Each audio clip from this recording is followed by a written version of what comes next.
Earlier today, Universal made a shocking announcement. In a recent Twitter post, Universal showcased some brand new concept art for a theme park coming to Frisco, Texas. Located 30 miles away from Dallas, Texas, this small town is a bit of a strange location.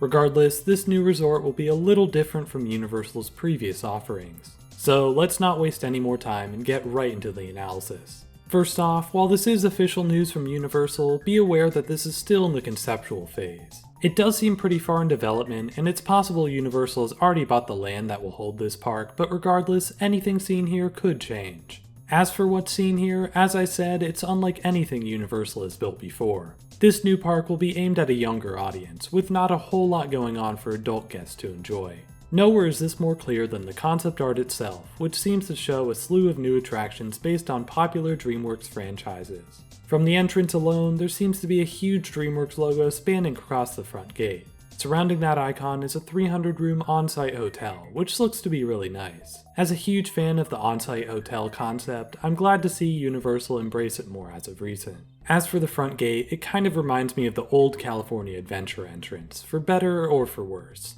From there, guests will come face to face with the very first attraction. This looks to be a river boat ride taking guests around the resort and through each individual land. Time will tell whether this is a method of transportation or simply a scenic tour around the park, but if I had to bet, I'd put my money on the latter. It doesn't seem like there's anywhere for these boats to stop, and even so, I'd assume the park will be small enough to walk around fairly easily. Now, let's go clockwise around the park and talk about each land. The first land in the lineup seems to be based on the Central Park Zoo from the Madagascar series. There appears to be a splash pad, a playground, a swinging flat ride, and a potential meet and greet in between these trees. Honestly, kind of surprised to see them go with Madagascar instead of a franchise like Kung Fu Panda or How to Train Your Dragon. Still, this should be a great spot for younger kids.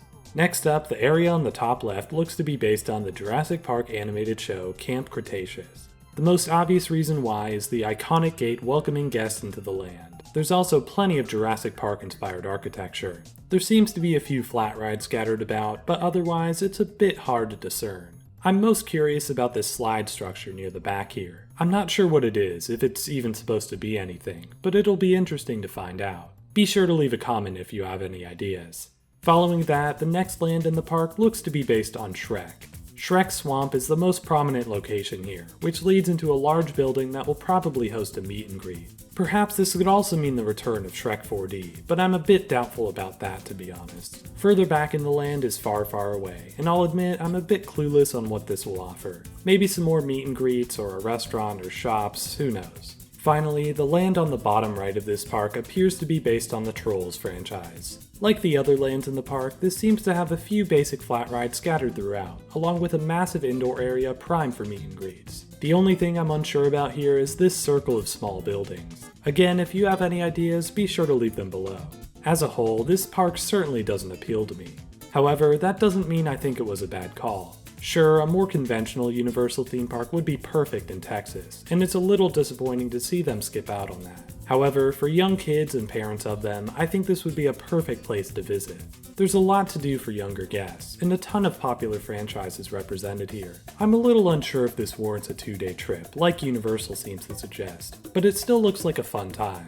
Considering how much the population of Texas has grown in the past few years, I think this park should be fairly successful as well. Pairing ticket sales with the prices of the on-site resort, this could be a profitable project for Universal. Especially considering the lack of themed experiences in Texas, this could be on the radar for many people.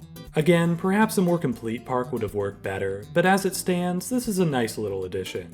For more on Universal, check out my review of their brand new escape rooms. Thanks so much for watching, and I'll see you all next time.